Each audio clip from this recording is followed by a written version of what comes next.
Good morning, you guys. Check this out. In Luke 4, Jesus went to Peter's house, and Peter's mother-in-law was sick. And Jesus just rebuked the fever, and instantly, immediately, right away, Peter's mother-in-law was made whole. She was healed instantly. So miracles are happening. People are hearing about it because word of mouth is the most powerful way for something to spread. So people are hearing about it. People are coming. Demons are being cast out from people. And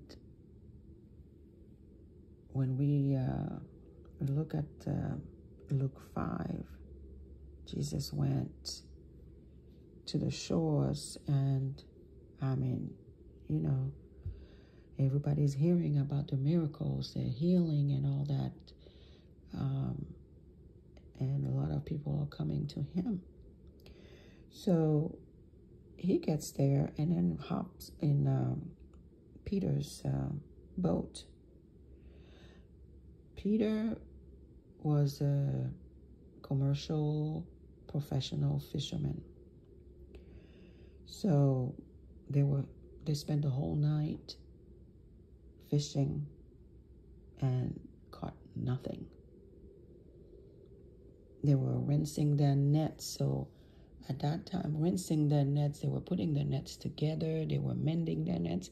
They were doing everything to prepare for the next night when they go fishing. So because when they go fishing, it's not the time to fix nets or to wash them, to do whatever. After they fish is the time to put the nets back together the way they're supposed to be. So when they go, it's just, throw it in the water. So Jesus gets into Peter's boat and started speaking to all the crowd, all the multitude of people who came to listen to him and to get healed and needed miracles. Then all of a sudden, he says to Peter, verse 4,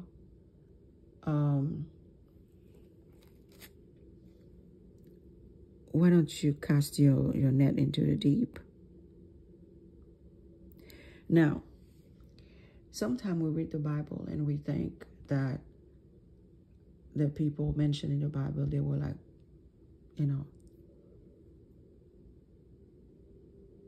they were more than regular human beings. They weren't. They were just like us. So picture this. Because, sometimes we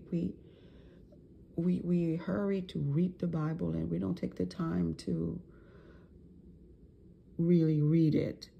So Peter spent the whole night fishing and caught absolutely nothing. Now he's ready. He's getting his nets ready for next fishing trip. He's ready to go home and rest. And here comes Jesus that gets on his boat to speak with the multitude. And then he says to Peter, let's go in the deep water and cast your net, and then you'll have a great catch. Now, Peter knows that Jesus made miracle because he healed his mother-in-law in chapter 4. Now we are in chapter 5. And he said, we tried the whole night. We didn't catch anything. But,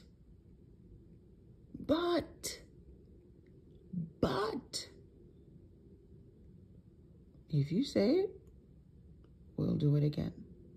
So Jesus was raised by Joseph, and Joseph was a carpenter.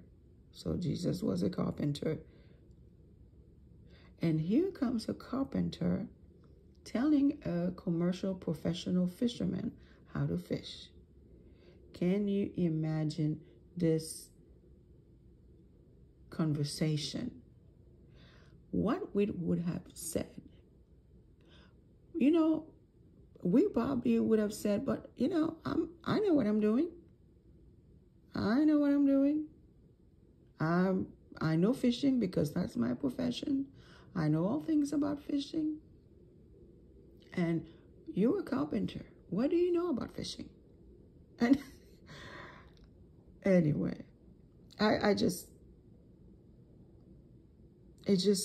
dawned on me that Jesus is asking someone who knows, seemingly somebody who knows more than fishing than he does, right? To do something. So Peter said, but, because Peter knows that Jesus does miracle. He said, but, and then he said, see, in verse 4, he said, Master. He knows there's something different about Jesus. He knows that Jesus is not just regular man. Jesus was 100% man and 100% God. So he said, but if you say it, if you insist, I'll do it because of your word. Because a word from Jesus is all we need. And they did what Jesus said.